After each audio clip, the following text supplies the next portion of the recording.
É bom mesmo a gente ser uma pessoa autônoma, né?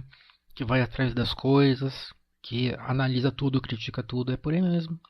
Eu era assim também, né? Por isso que eu acabei me divorciando daquela fé. Apesar de eu ter tido experiências que eu achava que eram sobrenaturais, sabe? Já aconteceram coisas comigo. Igualzinho. Tipo assim, é isso que eu fiquei refletindo muito na minha vida. Tipo, cara, as coisas que eu achava que era o Espírito Santo em mim, cara, parece uma sensação causada pela minha mente, tá ligado? Não parecia algo milagroso, algo divino, algo de outro sobrenatural.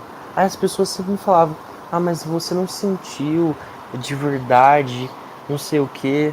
Cara, aí eu pergunto pra pessoa que sentiu, ela descreve exatamente o modo que eu sentia, tá ligado? Tipo, é uma projeção da mente, tá ligado? Pelo menos é essa a conclusão que eu cheguei sobre essas paradas aí de sentir.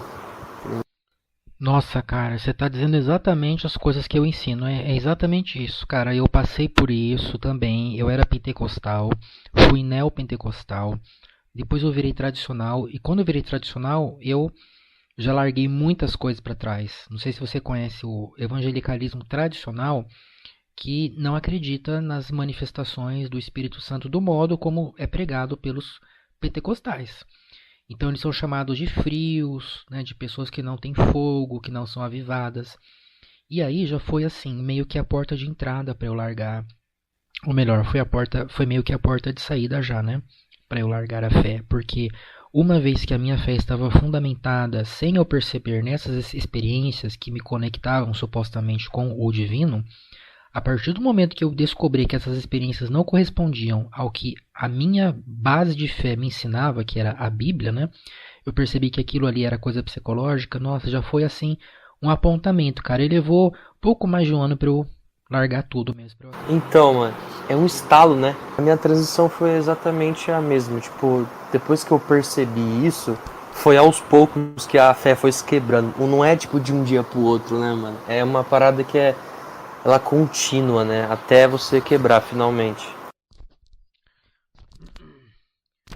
Você chegou a receber o chamado batismo com o Espírito Santo? Então, eu fui batizado, acho que como qualquer outro, normal, assim. Não, mas não é batismo com água. Não, como que é? Nas igrejas pentecostais eles falam que você, depois que se converte, tem que buscar essa experiência que seria concedida diretamente por Deus, ainda que eventualmente alguém ore por você, coloque a mão na sua cabeça, mas não é necessário. Assim, é Jesus que faria isso, de encher você com o poder do Espírito Santo para que você pudesse manifestar a presença dele. A maioria das igrejas pentecostais falam que isso acontece pelo falar em línguas estranhas, que a maioria entende que é a língua dos anjos. E então você tem que ficar pedindo: Jesus, me batiza com o Espírito Santo, me batiza. Nossa, que porra é essa, mano? A minha prima, igualzinho, mano, ela, tipo assim, ela teve uma experiência na minha frente de falar essa língua dos anjos, tá ligado? Cara, eu não entendo qual que é a brisa dessa parada, qual que é a fundamentação, o que tá passando na cabeça da pessoa que ela solta vários grunhidos, tá ligado? Tipo assim, e acha que, sei lá, mano, é uma língua, tá ligado? Tenta falar grosso pra... Mano, cara, que teatro, velho.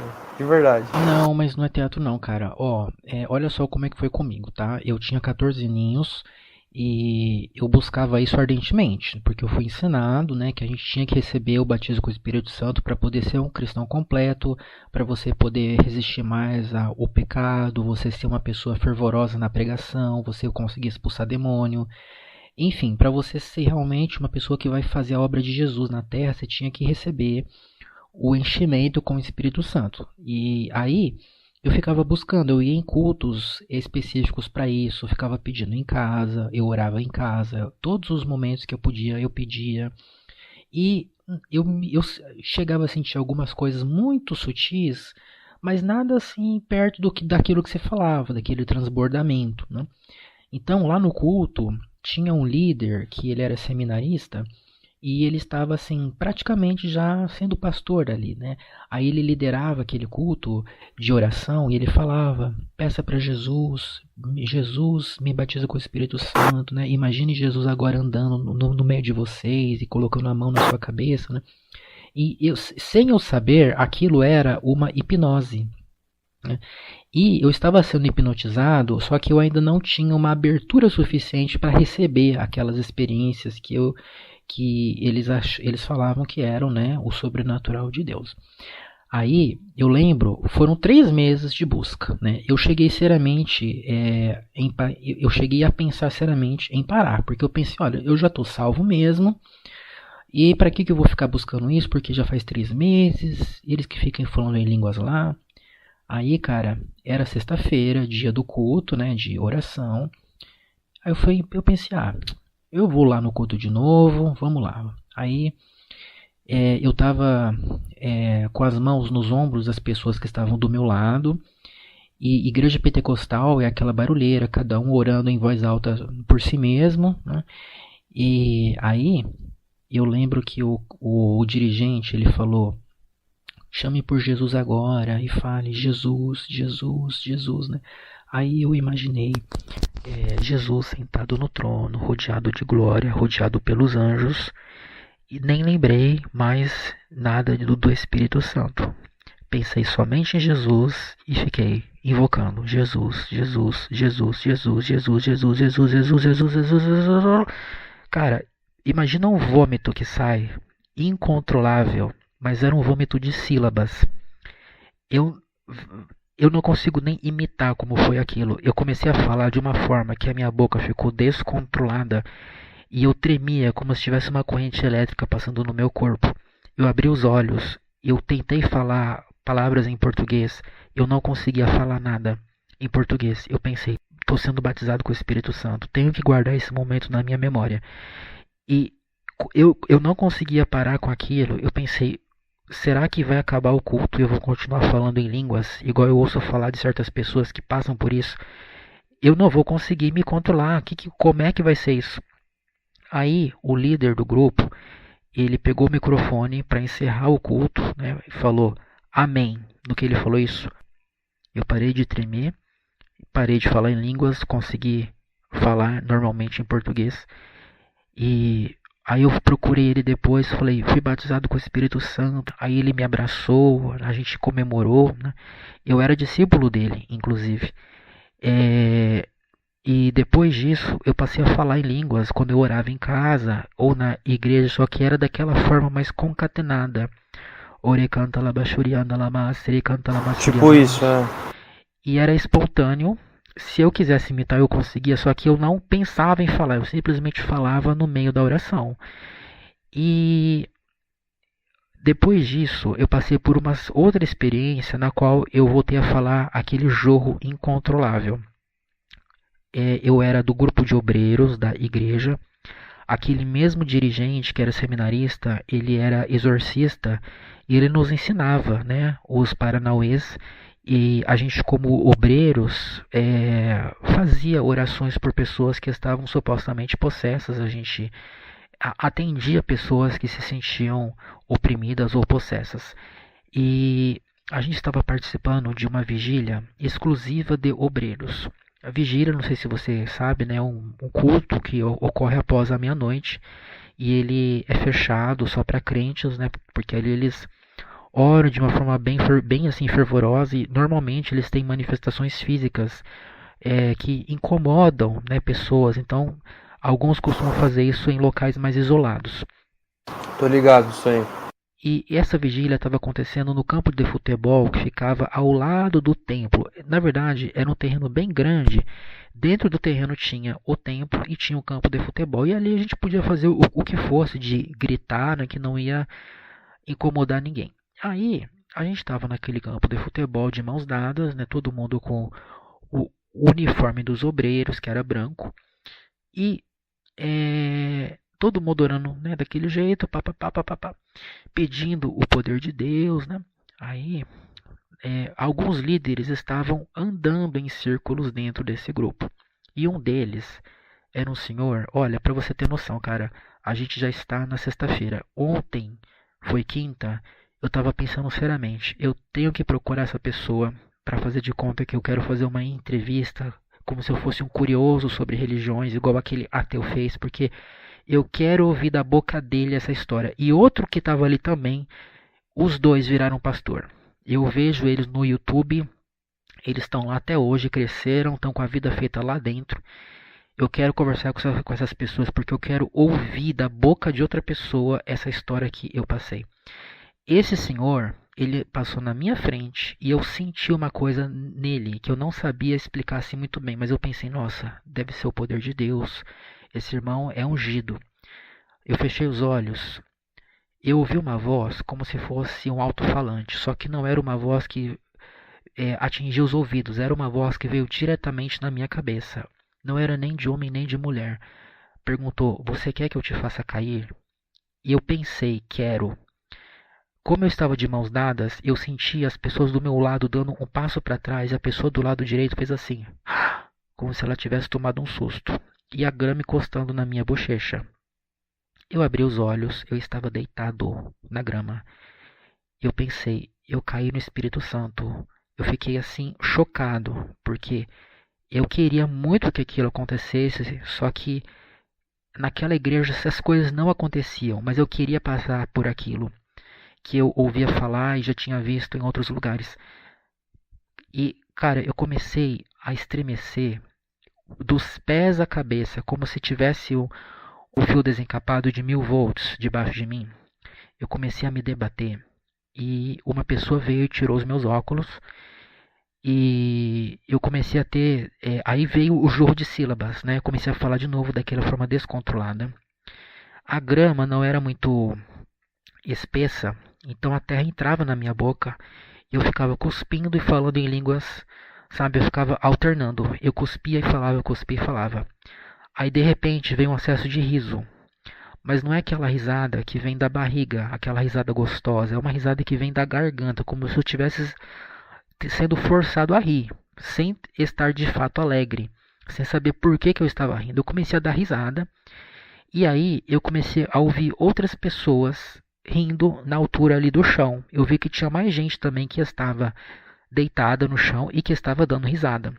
O líder do grupo começou a falar: Deus está derramando a unção do riso. Eu devo ter ficado uns 20 minutos ali.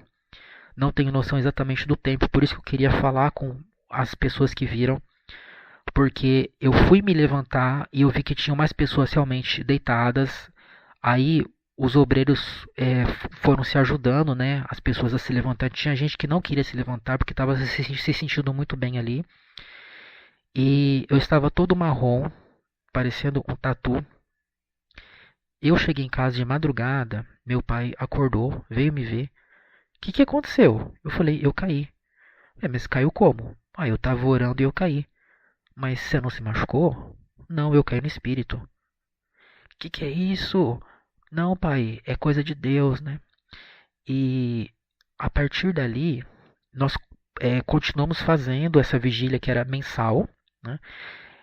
Buscando realmente nos capacitarmos para a obra de Cristo. A gente aprendia sobre demonologia, sobre uma série de coisas que não tem nada a ver com a Bíblia, assim, eram coisas ali que esse cara pegava de livros, livros ridículos, assim, de pessoas que falavam sobre um monte de baboseira, fora as coisas que a religião ensina. Você ficava colocando um monte de outras coisas em cima.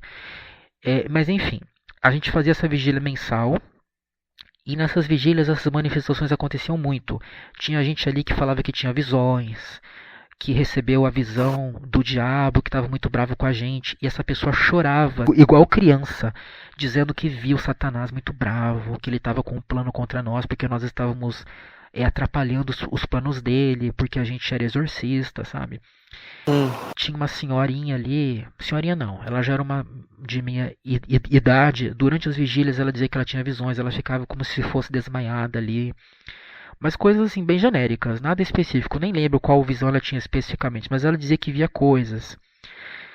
E isso foi durante muitos meses até que eu mudei de igreja porque estava ruim para eu continuar frequentando ali, que era muito longe. Meu pai me levava, eu comecei a estudar à noite também.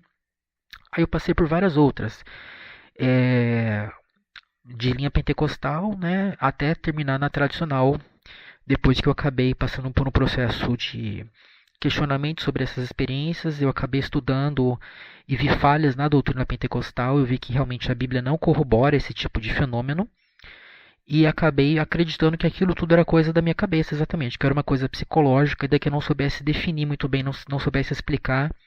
Aí, eu descobri a hipnologia pelo YouTube, por um vídeo do hipnotista Antônio Carriro, que ele fala sobre hipnose nas religiões, e faz uma analogia entre o que os pastores pentecostais fazem e o que ele faz nos seus cursos.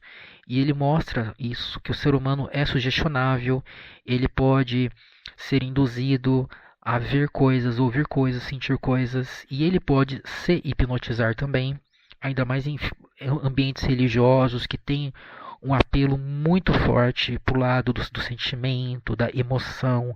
A fé da pessoa faz com que ela realmente vivencie coisas que são reais do ponto de vista dela. Ela sente aquilo, ela vê aquilo e não se diferencia em nada de uma experiência como a que nós estamos tendo aqui, de sentir a máquina na qual nós estamos falando, sentir a mesa, sentir a poltrona. São percepções muito vívidas naquele momento que a pessoa passa. E então assim, demorou para eu entender essas coisas, demorou muito, mas mesmo quando eu não entendia, eu já percebi que aquilo ali não poderia ser de fato a prova do sobrenatural, aquilo era alguma outra coisa, né? Então, é isso, cara, assim, existem pessoas que fingem que fazer teatro, tem, mas nem todas. O próprio Antônio Carreiro fala sobre os exorcismos, né? Que as pessoas muitas vezes são hipnotizadas e aqueles supostos endemoniados, eles estão realmente em um estado no qual eles acreditam que são demônios naquele momento, porque eles foram induzidos pelo pastor ou pelos obreiros mediante toque na testa, grito no ouvido, palavras de ordem. A pessoa que está aberta a isso, ela vai se comportar daquele modo, ela vai realmente se comportar de acordo com aquela dinâmica e vai fazer coisas que talvez ela não faria no estado normal. E ela vai acreditar que ela realmente estava com o demônio naquele momento quando ela estava no estado alterado de consciência. É isso. Caralho, mano. Tipo assim, mas essa hipnose, é porque assim, esses fatos acontecem, o seu, da minha prima, enfim. Então, basicamente, mano, é uma hipnose que você induz você próprio, né? Só que, no caso, também tem os caras, os pastores que têm esse meio que esse conhecimento para induzir a pessoa, tá ligado? É isso? Totalmente. Tanto é que esse nosso líder, ele nos ensinava a ter autoridade, ou seja, você falar de uma forma impositiva com o suposto demônio que está na pessoa. E eu, que era um magricelo, um adolescente ali que quem olhava para mim não me dava nada, sabe? Eu era um Harry Potter palito seco. Eu não tinha uma imagem de autoridade. Toda vez que eu orava por alguém, não acontecia nada. Teve uma menina só que supostamente manifestou, mas claramente ela estava fingindo.